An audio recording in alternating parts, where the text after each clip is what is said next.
Bonjour à tous, j'espère que vous allez bien. On se retrouve à nouveau pour un top de mes lectures de l'année 2020. Mais cette fois, je vais vous présenter quelques non-fictions que j'ai lues en 2020 parce que cette année, j'en ai lu beaucoup plus que d'habitude et j'ai fait de très belles découvertes. Ce qui veut dire que je vais essayer de continuer sur ma lancée en 2021 puisque au vu de cette expérience positive, je ne vois pas pourquoi je m'arrêterai là. Je compte du coup continuer à lire de la non-fiction. Et donc je vais vous présenter 7 livres de non-fiction que j'ai lus en 2020 et qui m'ont particulièrement marqué. Le premier, il s'agit de L'origine du monde de Liv Stromkist, pardon, qui est en fait une BD. Ouais, c'est une BD. Voilà, c'est illustré tout le long. Et c'est un livre féministe très très intéressant. Donc il y a plein de sujets féministes abordés. On va par exemple s'intéresser aux hommes qui se sont intéressés aux femmes dans l'histoire. On va s'intéresser à la médecine, à la vision des règles, à la connaissance du sexe féminin. Voilà, il y a plein de sujets qui vont être abordés ici. Il y a beaucoup d'informations historiques, philosophiques, médicales, anatomiques qui sont données ici. J'ai énormément appris. Vraiment, je pensais pas être ignorante à ce point sur le sujet, mais j'ai énormément appris notamment sur ces hommes qui se sont intéressés aux femmes dans l'histoire et aux conséquences qu'il y a eu, qu'il y a encore. Hein, nous ne voilons pas la face, qu'il y a encore aujourd'hui sur les femmes. J'ai vraiment trouvé ça super intéressant. C'est amené de manière détaillée. C'est vraiment expliqué, détaillé, documenté. Et en même temps, ça manque pas d'humour. Il y a un humour piquant de l'autrice. Les hommes, il faut bien le dire, en prennent pour leur grade. Alors je dis pas les hommes en général, mais les hommes qu'elle cite notamment. Freud en prend vraiment pour son grade. Entre autres. Mais voilà, j'ai trouvé ça vraiment... Voilà, j'ai énormément appris sous un format qui du coup rend les choses beaucoup plus faciles. Mais je suis sortie de cette lecture avec beaucoup de connaissances en plus et beaucoup de pistes d'approfondissement puisque du coup j'ai eu envie de lire beaucoup plus sur le féminisme et notamment l'histoire des femmes dans ce féminisme. L'histoire du corps de la femme dans l'histoire avec un grand H. Mais je suis aussi ressortie assez énervée de cette lecture, il faut bien le dire, puisqu'il y a beaucoup de choses que j'ignorais, notamment sur le monde médical. Et voilà, il y a beaucoup de choses qui m'ont énervée et c'est normal d'être énervée. Il faut l'être, je pense. Mais il faut être énervé en ayant les bonnes connaissances. Et voilà, ce livre en apporte énormément et je le recommande beaucoup. J'ai ensuite lu Tout le monde n'a pas la chance d'être végane de Laurence Piot. Donc celui-ci, je l'ai lu cet été. Je l'ai reçu en août, je crois, ou en juillet. Et en fait, une semaine après l'avoir fini, j'ai enfin sauté le pas parce que j'étais végétarienne depuis 4 ans. Et du coup, depuis août, une semaine après cette lecture, je suis végane. J'ai trouvé ce livre extrêmement intéressant parce qu'il donne beaucoup d'informations sur le véganisme, sur l'effet de la consommation de viande, de produits laitiers, de tout ce qui est d'origine animale, l'impact que ça a sur la santé, sur l'écologie, sur l'économie.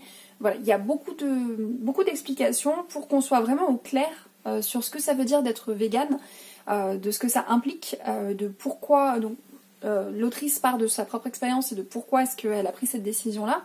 Mais le fait de manière très bienveillante, il n'y a pas du tout de jugement, elle ne pousse pas la personne qui lit à devenir végane, elle explique très clairement qu'il n'y a pas de véganisme parfait. Et je pense que c'est cette partie-là dont j'avais le plus besoin pour sauter le pas de mon côté, parce que dans ma tête, être végane c'était très compliqué et c'était soit il fallait que je sois une végane parfaite, soit je ne pouvais pas être végane et je restais végétarienne. Et en fait, ça m'a réconciliée avec l'idée que non, je peux être végane sans que ce soit absolument parfait. Et en fait, depuis que j'ai sauté le pas grâce à ce livre, dans lequel il y a aussi beaucoup d'informations au niveau santé et nutrition, puisqu'il y a des recettes, il y a des listes, des tableaux de besoins nutritifs, de besoins énergétiques, tout ce genre de choses qui sont vraiment très utiles quand on devient végane. Tout est dedans, donc voilà, j'ai toutes les informations dont j'ai besoin réunies là-dedans. Et du coup, grâce à ça, ma transition s'est faite super facilement et je n'ai pas du tout éprouvé la moindre difficulté à passer de végétarienne à végane. Ça s'est fait vraiment tout seul et depuis j'ai pas vraiment de difficulté sur le sujet et je le vis très très bien au quotidien.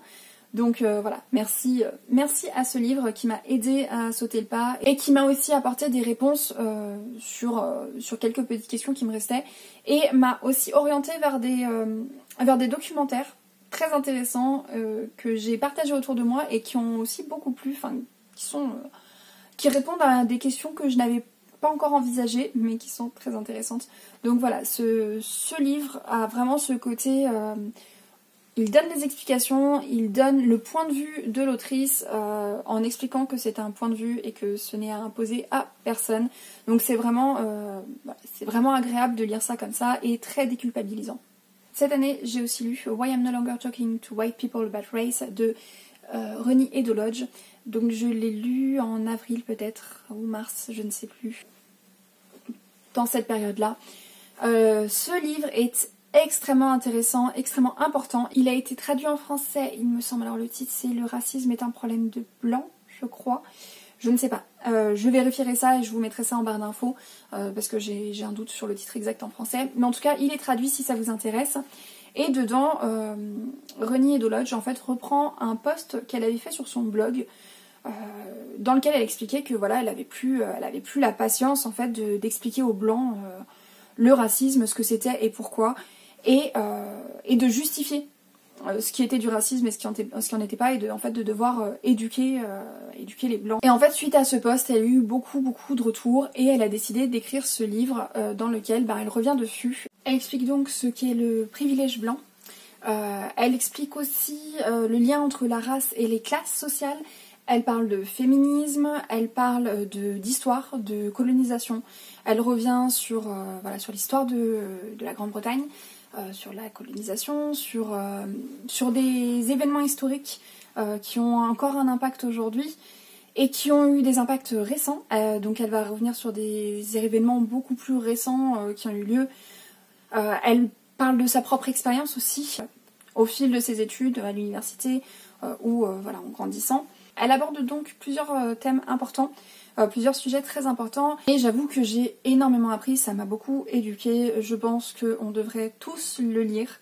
C'est un livre qui est très très important à lire. Enfin, vraiment, il faut vraiment s'en imprégner parce que les sujets qu'elle aborde sont tellement d'actualité, sont tellement importants aujourd'hui. Enfin voilà, c'est le moment de réagir et de réagir au quotidien et pas seulement je lis le livre et puis après je passe à autre chose. C'est vraiment à incorporer dans son quotidien. Donc je ne peux que vous recommander cette lecture. À la même période, j'ai aussi lu What Would Boudica Do de E. Foley et B. Coates, dans lequel on va suivre plusieurs femmes à travers l'histoire. Donc c'est Dorothy Parker, Emily Dickinson. Il me semble que ce sont 50 femmes que l'on va découvrir dans cet ouvrage. Et en fait, à chaque histoire, enfin chaque personne de l'histoire, à chacune de ces femmes va être attribuée une question actuelle de notre quotidien et comment y faire face. Ce sont donc des questions d'actualité que les femmes d'aujourd'hui se posent dans leur quotidien et auxquelles l'histoire de ces femmes répond pour elles. Alors clairement, on nous fait pas croire que ces femmes sont parfaites. Loin de là, elles sont pas idéalisées. Elles ont eu la vie qu'elles ont eue. Mais on prend ce qui nous intéresse dans leur vécu, dans ce qui peut nous servir de modèle, et on s'en inspire. Donc voilà, on a ici 50 inspirations de femmes à travers l'histoire. J'ai découvert des femmes que je ne connaissais pas forcément, j'en ai redécouvert d'autres, et puis il y en a d'autres que j'ai retrouvées avec plaisir. Quoi qu'il en soit, c'est un ouvrage féministe très très intéressant à avoir dans sa bibliothèque. Pour continuer sur le féminisme, un livre que je n'ai pas ici parce que je l'ai prêté à ma sœur, il s'agit de La vérité vous libérera, mais d'abord elle vous mettra en rage de Gloria Steinem, donc c'est paru aux éditions HarperCollins. Donc c'est le premier livre de cette autrice que je lis, mais pas le premier sur lequel je louche, puisque je voulais déjà lire il y a quelques mois Ma vie sur la route, mais je l'ai toujours pas acheté. Quoi qu'il en soit, Gloria Steinem est une féministe, activiste, journaliste, qui est une des personnalités les plus importantes du féminisme ces 50-60 dernières années. Elle a vraiment eu un rôle très important et très impactant. Et dans ce livre, dans cet essai, en fait, elle va reprendre des slogans, des citations de ses propres écrits principalement. En fait, elle va mettre en avant ces phrases qui ont un impact vraiment puissant, dont certains ont été repris dans certains combats. Donc qu'on connaît peut-être déjà.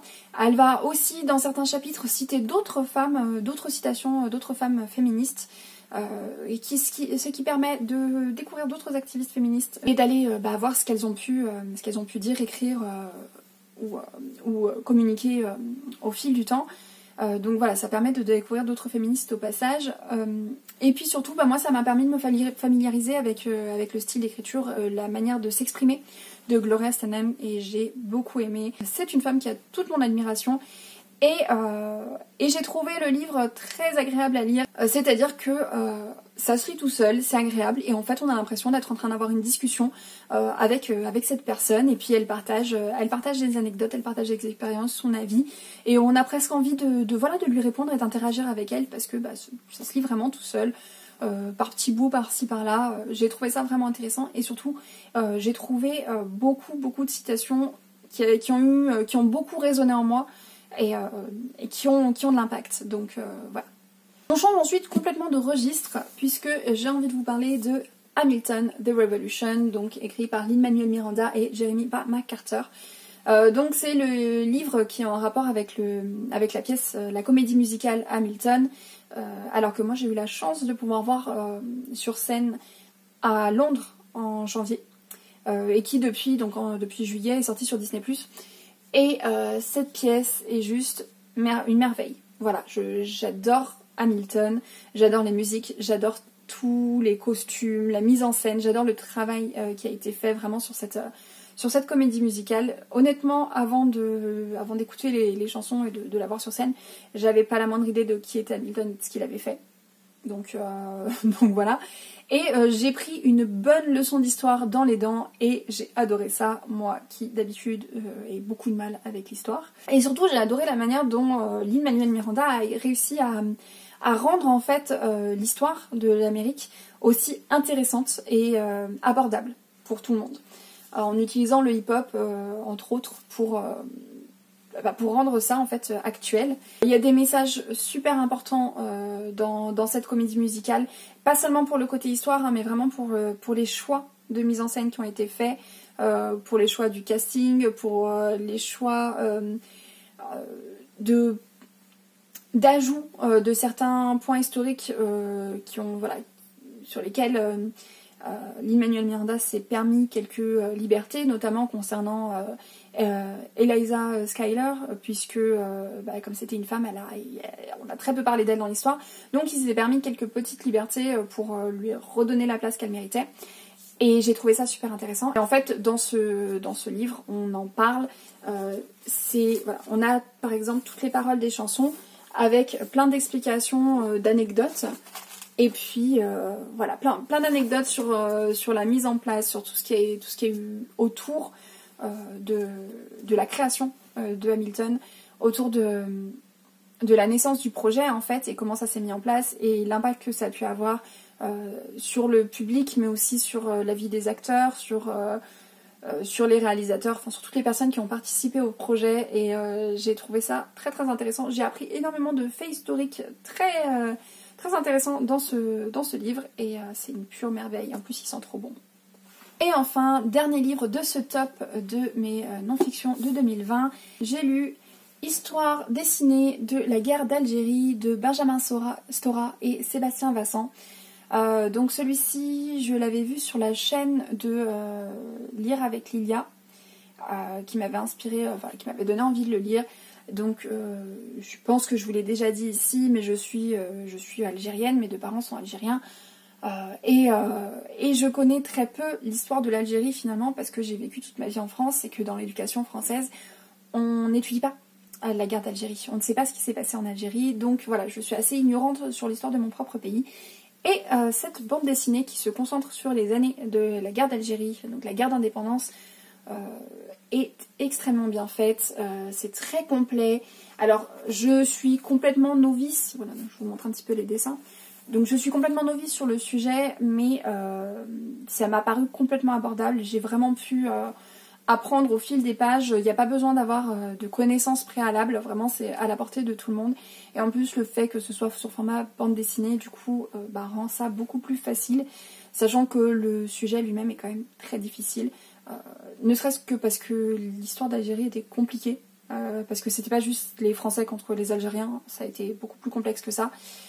Donc voilà, le lire sous forme de bande dessinée était très intéressant et très très instructif.